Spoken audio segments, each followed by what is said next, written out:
Kinsey Schofield. Kinsey, actor and Democrat supporter, huge Democrat supporter, George Clooney, has gone into hiding, with a source telling the Daily Mail that he will be stepping away from politics for now amid backlash from Democrats blaming him for Kamala's devastating loss. How is he to blame for this? Well, you'll remember George Clooney wrote that op-ed in the New York Times demanding that Joe Biden resign and well, he did not say Kamala, but he demanded that Joe Biden resign. And Democrats don't believe that he endorsed Kamala quickly enough.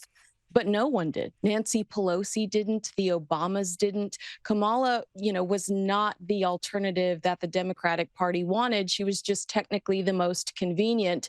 How this all boils down to George Clooney, I don't know. But I think that they're all pointing the finger at each other. Now, remember last month when a Trump fan delivered this message to Taylor Swift during her second night at the Hard Rock Stadium in Miami Gardens?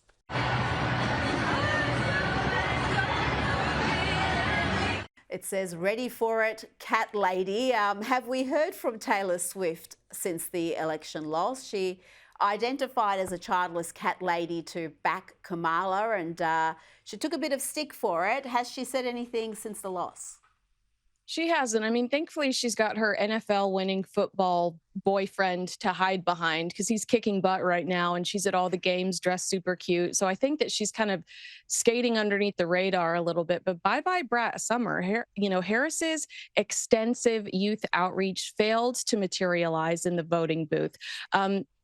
Typically, Democrats do dominate in that I think it's like 19 to 30 range, but you're seeing a large number of young females that came out to vote for Donald Trump.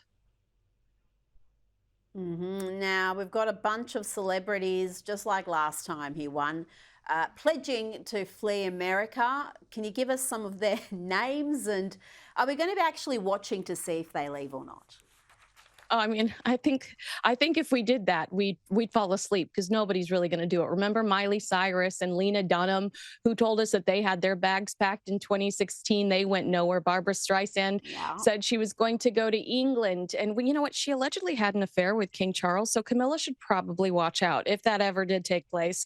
That's on the record, by the way. That really did happen.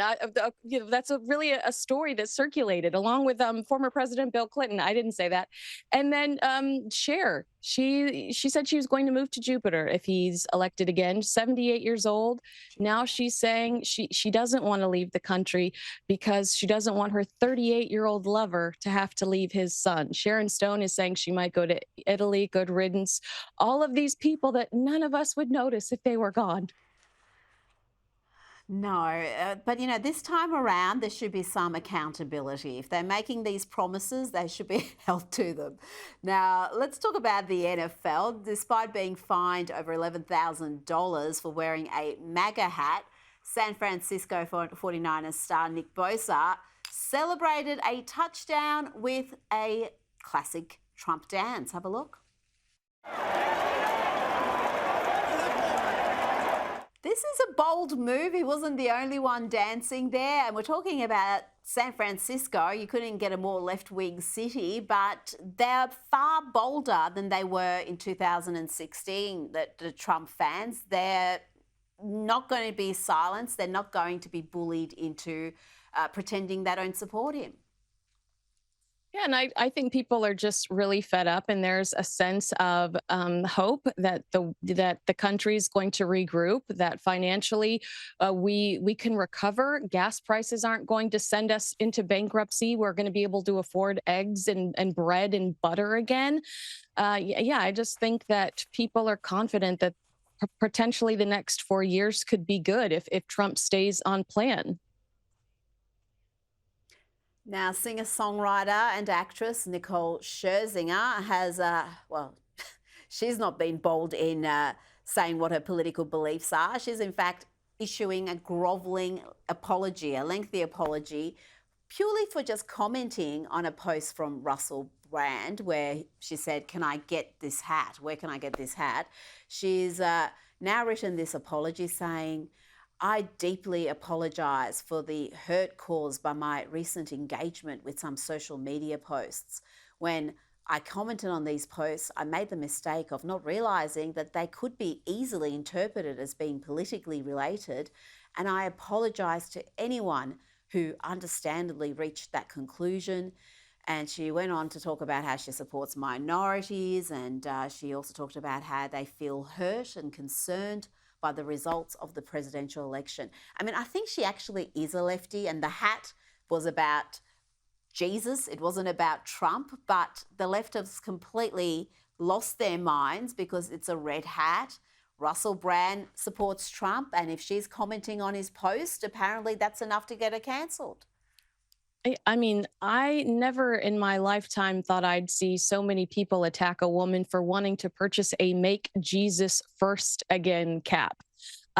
It's wild, and it just shows you how polarizing our society has become here in the States when it comes to politics, and how, I mean, unnecessarily cruel. We all are so quick to make assumptions. I think she was saying, "I love Jesus. I want a hat that has the name Jesus on it," and everybody wants to destroy her because they're assuming she voted for somebody. I mean, get a life. Get a life. I don't have time to fight with these people on the internet. That's some very good advice right there. Now, let's just get some Meghan Markle news. Her brand, American Riviera Orchard, such a stupid name for a product. Well, those products are going to be hitting shopping malls shortly in Philadelphia, in Dallas. Is this going to be a big brand? We keep waiting for this launch. Yeah, I mean, this is associated with a Netflix house experience, marketing experience. Rita, oh, how the mighty have fallen. These were supposed to be $200 jars of jam. I'm curious to see if it all works out, but I don't think that this is something she's necessarily going to be excited about. Next to like Stranger Things and Baby Reindeer. Yeah, nah, it's desperate times in the Markle household. This next story is incredible. Let's have a look at this disgusting tweet about Princess Kate and her appearance. This is from a lefty commentator who wrote, "Why has Kate aged so much? Isn't she only 42? Is she a smoker? It's the only explanation." That is just an incredible thing to post about anybody, but surely that commentator would be well aware that Kate's just had a cancer battle she's just survived. On Remembrance Day, this feminist, this Meghan Markle sympathizer feminist, decides to attack the Princess of Wales on her physical appearance when we're all supposed to be remembering veterans and people that sacrificed for us. It's amazing. And, you know, I just thought, how cruel. Only 2 months ago, Catherine said, "I'm not out of the woodworks yet, but I've stopped chemo." A poisonous venom that's pumped through our bodies for our survival. It is unbelievable that this woman woke up today and thought that this is an appropriate thing to put out into the universe. What a feminist. What a woman fighting for other women. And, you know, it doesn't surprise me that she's a mean girl because she's one of the 5 people I ever see on TV supporting Meghan Markle. She's part of that fan club, a very small fan club.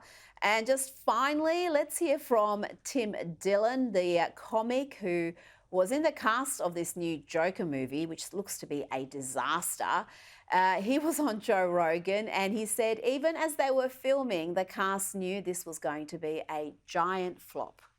We would sit there, me and these other guys were all dressed in these security outfits because we're working at the Arkham Asylum, and I would turn to one of them and we'd hear this crap and I'd go, "What the is this?" And they go, "This is gonna bomb, man." They go, I go, "This is the worst thing I've ever." We would talk about it at lunch. We go, "What is the plot? Is there a plot?" They go, "I don't know. I think he falls in love with her in the prison." Is it worth going to see because it's bad? It's not even hate watchable. That's how terrible it is. It's like they set out to make a terrible film. I haven't heard from anybody who's got anything positive to say about this catastrophe. It feels like when it comes to Hollywood and the Democratic Party, they tell you what you want.